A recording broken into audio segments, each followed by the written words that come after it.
काहे पापा आइला मनवा उदास कइले हमके ना बतावताड़ हो। काहे पापा आइला मनवा उदास कइले हमके ना बतावताड़ हो। गमसा से पोछा ताड़ लोरावा तो बेटी से छुपावताड़ हो।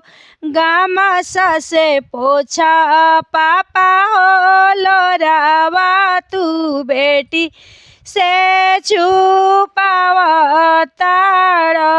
हो।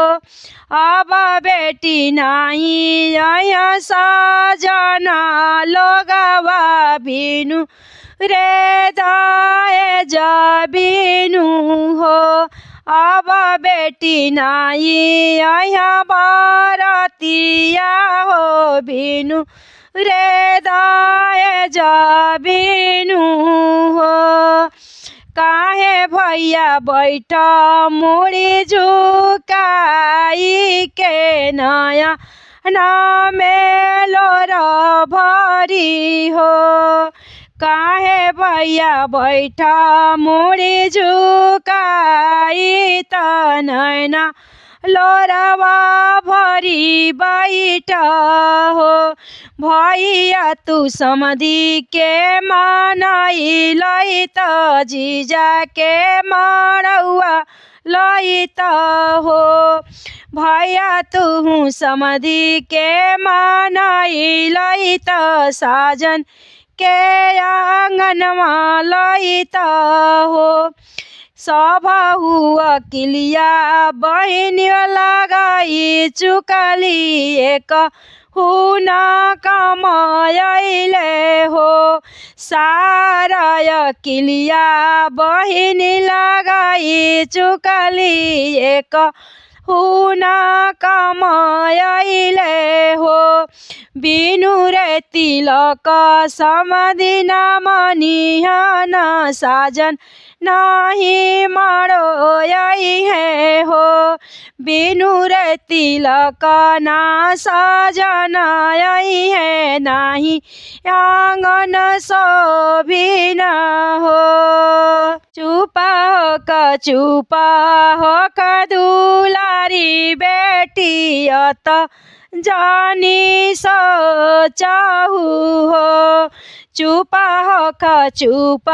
हो हमार बेटी जानी तू सोचहु हो।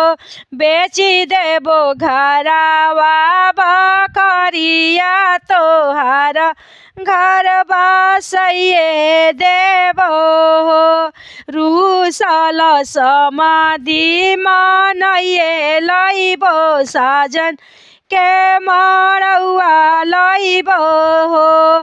रूसल समाधि मनइए लेबो साजन के मरौआ लइबो हो।